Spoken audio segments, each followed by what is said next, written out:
Olá, sejam bem-vindos a mais uma entrevista da série Eleições 2022, uma coprodução do jornal O Timoneiro com o estúdio OT Play, democratizando ainda mais aí o pleito, levando a toda a comunidade de Canoas e região as informações a respeito dos candidatos e candidatas para o pleito que se aproxima. Recebendo hoje aqui o Matheus Gomes, que é vereador de Porto Alegre, atualmente candidato a deputado estadual pelo PSOL, é historiador, mestre em História pela URGS e militante do Movimento Negro. Seja muito, muito bem-vindo aqui na nossa redação, Matheus. Muito obrigado, Simone. Satisfação aí conversar com vocês.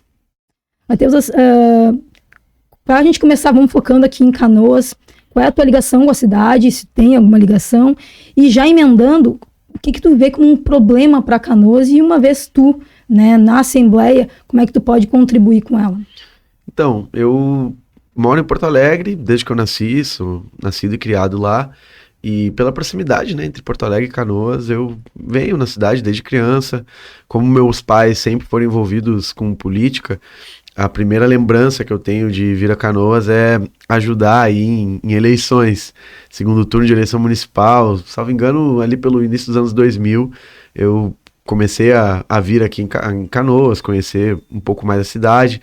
Depois eu estudei um tempo em Canoas, fiz formação de soldador de tubulação no Senai, né, ali no Igara. Então passei quase um ano frequentando todos os dias a cidade, fiz pegando amigos metrô. por aqui, exato, pegando trem, né, e exatamente esse é o tema que eu acho central para a gente pensar a região metropolitana nesse momento, o transporte. Na minha opinião, seria o principal problema que as nossas cidades têm e que os governos precisam olhar com mais atenção, porque não é apenas uma questão usual, né? Bem pelo contrário, é o que interliga as nossas cidades, o que nos conecta e, na nossa opinião, um problema gigante nesse momento, pela elevação dos preços, especialmente no Transurb, mas também pela mobilidade, né, das nossas cidades aqui, as estradas, enfim, o meio central, né, de transporte hoje ainda é o transporte individual, a carro, nas região metropolitana da nossa cidade. E nós não temos uma política integrada. É um absurdo. Tanto as prefeituras como o governo estadual não conseguem incidir sobre a região metropolitana para ter uma política integrada de transporte. E isso é algo que precisa mudar urgentemente. Primeiro, a gente preservando a Transurb como uma empresa pública. Eu creio que isso é fundamental. A experiência de privatização do transporte na cidade de Porto Alegre e nas outras da região metropolitana, ela não democratizou o acesso e não barateou o transporte, também não qualificou. Então a Transurb, continuando como uma empresa pública, eu creio que a gente tem mais possibilidade de conseguir desenvolver ela como um mecanismo real, né, de democratização das cidades aqui no entorno, ampliando o subsídio, né, no caso da Transurb fazendo retornar o subsídio também, mas para os ônibus, né, ampliando o subsídio a nível estadual, e criando outras alternativas, né, outros modais de transporte nas cidades, no interior, né, das cidades principalmente, como é o caso do transporte cicloviário, diversificando o serviço de lotações, de ônibus, enfim, temas que o governo estadual precisa incidir de maneira mais direta, né, e que nós, na Assembleia Legislativa, podemos trabalhar essas questões e defender elas de maneira bem contundente. É um direito da população, está lá na Constituição, né, e é dessa forma que a gente precisa pensar o tema do transporte público. Legal tu falar do transporte público. Poucas pessoas me trouxeram essa questão aqui, né? Fala-se muito na saúde, né? Mas eu acho que o transporte ele parece que ficou um pouco estacionado, né? A gente tem inclusive falando nos ônibus, a gente tem uma empresa que está há muitos anos aqui, né? E as pessoas questionam por quê, né? Por que não se não tá bom, por que não muda, né? Esse é um tema da minha trajetória. Eu comecei a minha atividade política como uma liderança estudantil, ainda no ensino público, depois na universidade também fui presidente do Diretório Central de Estudantes da URGS, coordenador geral, na verdade, e em 2013 a gente protagonizou aquelas mobilizações que baixaram o preço da passagem em Porto Alegre e viraram um exemplo a nível nacional. Então, a partir dali, em vários momentos a gente parou para elaborar ideias para o transporte público, não apenas da nossa cidade, né, mas do estado como um todo. Conquistamos, inclusive, um passe livre intermunicipal para os estudantes naquele momento, mas hoje uma política que se perdeu. E eu vejo realmente as pessoas discutindo muito pouco o transporte público, de fato. E depois que veio o advento ainda do transporte por aplicativo, né, toda essa situação que modificou nos últimos anos, parece que as pessoas desvalorizaram ainda mais, ou deixaram de acreditar que é possível a gente mudar o transporte público para melhor. E essa é a ideia que a gente quer desenvolver, porque não há nada mais efetivo para conectar uma metrópole que ter transporte público de qualidade. Não apenas a Transurb, mas os ônibus circulando, né? Cada vez mais, enfim, é um meio para que a gente possa viver melhor. Né? Os intermunicipais, eles são... É triste entrar nos ônibus ali muito ruim. No centrão de Porto Alegre para vir para Canoas, já peguei uns ali, Matias, velho. É deprimente. Nossa, um horror. E com preço altíssimo. Mas vamos lá. Matheus, eu ia te perguntar como é que tu se envolveu na política, mas já está respondido, né? E não é incomum a gente ver pessoas que saem da universidade já com essa... já fazem política dentro da universidade, né? Ainda mais na universidade pública, né? Hoje, tu sendo um vereador, quais são as tuas principais bandeiras, né? Tu ainda é atuante. E quais serão elas, além do transporte, tu levantaste aqui, que tu pretende levar uma vez que eleito, e por que o canoense, né, que está nos vendo, que vai nos ver, que está nos ouvindo, deve votar no Matheus? Pois então, como tu bem disse, eu tenho uma formação no movimento estudantil, né, ainda no ensino médio, já comecei a minha atividade, não foi nem na universidade, né, depois eu fui dando prosseguimento. E desde o início também da minha trajetória, eu me organizei politicamente no movimento negro, por ser um homem negro, por vir de família negra e entender que o Brasil, que é um país de maioria negra e viveu mais de 3 séculos de escravização, nunca superou esses problemas, tanto que nós estamos na base da pirâmide social. E isso se reflete na política. Então, uma primeira questão que eu te respondo, Simone, é a importância de nós ter parlamentares negros, de ter representatividade negra na política a nível nacional, mas especialmente no Rio Grande do Sul, que é um estado com mais de 1.200.000 pessoas negras, e hoje nós não temos, entre os 55 deputados, nenhum representante da nossa comunidade. Isso é muito grave, porque as pautas que a comunidade negra tem, elas não aparecem no ambiente político. Nesse momento, o Rio Grande do Sul tem mais de 1 milhão de pessoas passando fome, né, vivendo em situação de insegurança alimentar. E a gente tem uma maioria, né, dentro desse contexto aí, que mora nas periferias e é negra também. Esse tipo de discussão precisa estar presente. A violência no Rio Grande do Sul, tivemos uma queda nos homicídios no último período, mas entre a população negra os homicídios aumentaram. O desemprego no Rio Grande do Sul, né, atingiu mais de 500.000 pessoas. Quando o desemprego começa a cair, na população negra, ele ainda mantém um nível mais alto. Então, esse é o impacto do racismo, não é apenas uma discussão moral, de relações interpessoais, é um problema social, e a política é o que resolve os problemas sociais. Por isso que a representatividade negra é uma bandeira fundamental.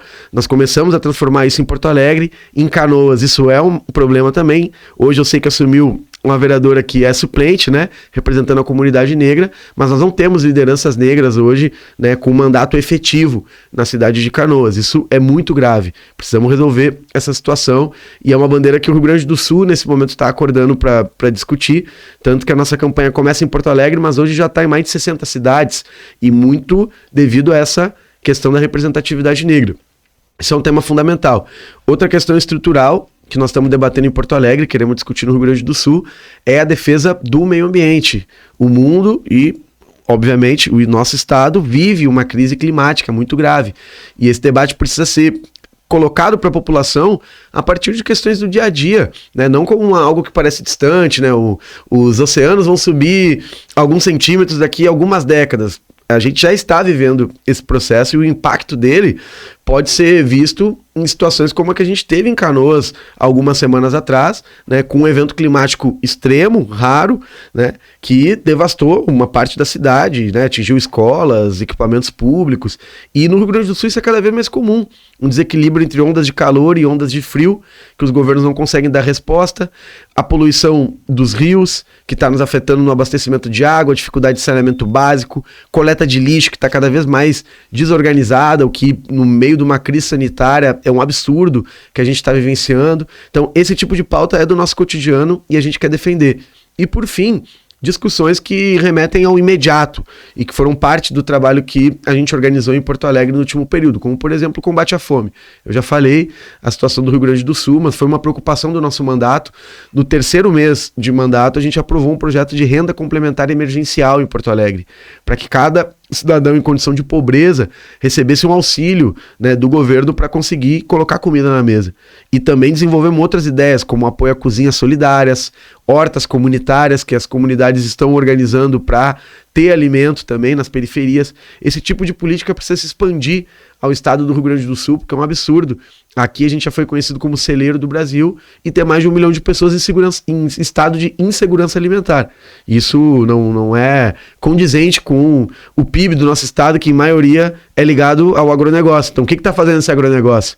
Está pensando na população que está em situação de fome ou está só querendo exportar para obter lucros e acumular riqueza? Nós queremos resolver a questão imediata da população, que é hoje ter comida na mesa.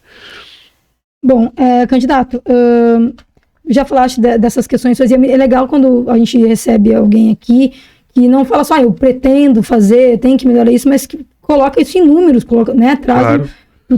Tu trouxe para mim aqui coisas que tu já vem fazendo ali, né, então é importante porque se eu fiz aqui eu posso ampliar mais, eu acho que é sobre isso que a gente estava falando agora, né. Canoas teve uma situação bem grave, assim, da saúde, que tu não me trouxe, mas eu vou trazer, porque eu acho muito importante bater. A gente tem colocado semanalmente na capa do jornal a situação caótica, né, que é a saúde de Canoas. Na tua visão, nós temos o terceiro maior PIB do estado, Canoas. É uma cidade pequena, né, teria como resolver. A gente sabe que tem o dinheiro ali, né, tem 3 hospitais, 2 estão sob intervenção, um do estado, o outro da prefeitura, mas tem uma questão judicial, e o terceiro é o Gracinha, que tem uma situação bem peculiar. Falta até lençol ali. Na tua visão, como é que tu, uma vez que na Assembleia, poderia ajudar nessa área? Olha, a saúde é um problema a nível estadual e está conectado também com uma discussão nacional, porque nós temos o Sistema Único de Saúde, que conecta, né, as 3 esferas de governo, federal, estadual e municipal. As 3 têm responsabilidades compartilhadas, então precisam estar conectadas para melhorar esse tipo de situação. Eu penso que para a gente qualificar hoje o atendimento de saúde da população em geral, nós precisamos fortalecer o SUS. E para isso acontecer, nesse momento só tem uma saída: a revogação do teto de gastos públicos que foi instituído pelo governo do Michel Temer em 2016. Limitar por 20 anos o investimento nas áreas sociais é algo que num país como o Brasil, que historicamente teve um gargalo gigantesco nessa área, é suicídio. No Sistema Único de Saúde, ele só vai degringolar se não aumentar o investimento. Porque como é que nós resolvemos problemas de infraestrutura nos hospitais? Com condições, né, dos gestores que tem que ser fiscalizados a nível municipal, que tem que ter um controle social, inclusive, que está lá também na Constituição. O Sistema Único de Saúde, ele precisa ter a participação de todos os envolvidos, inclusive dos usuários, né? E isso acontece em muitos casos, mas precisa ser incentivado para evitar casos de corrupção, enfim, a gente ter transparência na gestão da saúde. Então, o dinheiro tem que chegar e precisa ser bem investido, precisa ser utilizado para a qualificação desses ambientes. Mas o dinheiro não está vindo. E nesse momento hoje, na minha opinião, é o grande problema. Revogação do teto dos gastos. A partir daí a gente pode ter condição, com o governo federal cumprindo seu papel, de pressionar a nível estadual também para que tenha, né, cada vez mais investimento e a gente tirar uma visão que nesse momento é muito problemática de que o Estado não tem condição de garantir saúde de qualidade e que nós temos que passar para empresas fazer essa gestão. A terceirização, ela está gerando graves problemas da saúde em todo o Rio Grande do Sul. Em Porto Alegre, eu acompanho mais de perto, obviamente, por ser vereador, mas são problemas comuns. Casos de corrupção, vários. Desqualificação do quadro de trabalhadores que fazem o atendimento, desde a limpeza hospitalar, que é muito importante, não pode ser menosprezada, até a contratação de médicos e outros profissionais, porque as empresas estão querendo pagar abaixo do valor de mercado, né, para poder, enfim, baratear os seus custos. E o que está acontecendo? Está faltando profissional. Tá faltando médico em vários postos porque os médicos não estão querendo ser contratados com o valor abaixo que as empresas estão pagando. Outra situação que agora está quente aí no debate público também, o tema do piso da enfermagem, né? As empresas estão dizendo que não tem como garantir. Bom, mas o Estado tem como garantir. É possível. Tem várias categorias que têm piso e que corretamente precisam ser respeitadas. Professores, eu sou professor, inclusive de formação, me formei como professor de história. A gente tem um piso lá que tem que ser respeitado. Por que as enfermeiras não podem ter também, né? Quem garante isso? Um Estado com mais investimento sendo direcionado para a área da saúde. Eu creio que aí está a chave para que a gente possa melhorar a relação, né, com, inclusive, o que eu sei que aqui em Canoas tem uma tradição muito grande, né, as empresas filantrópicas, né, as instituições filantrópicas que fazem, também integram, né, o atendimento, e isso, enfim, é uma relação que tem que ser equilibrada cada vez mais, né? O Estado não pode perder o controle de uma área que é estratégica, o atendimento de saúde da população. Não pode ser só para quem consegue pagar, tem que ser para todos. Lembrando que Canoas tem um pacto de atender, além de Canoas, mais 157 municípios. Claro. É uma questão que é como Porto Alegre também, né? Eu acho que isso pode acontecer, porque como tu bem disse, Canoas, Porto Alegre, Caxias, os 3 maiores PIBs do Rio Grande do Sul, são polos regionais, né? Canoas é integrado diretamente com Porto Alegre. Às vezes é até difícil tu saber qual é a fronteira, né? Se não fosse a linha do trem. Mas é integrado. Então, eu acho que pode atender, sim, o Estado como um todo. Mas tem que ter estrutura para isso. Porque se não tem, aí gera esse tipo de situação. E nós precisamos de mais polos regionais, inclusive fazendo esse tipo de atendimento. Na região sul, né? Na região norte, no litoral, para diminuir, inclusive, o peso que a gente recebe realmente aqui na região metropolitana. Vereador, nossa produção avisou aqui que nosso tempo está encerrando. Eu queria, antes de te dar a palavra, agradecer muito por ter vindo aqui. Eu imagino a correria que é.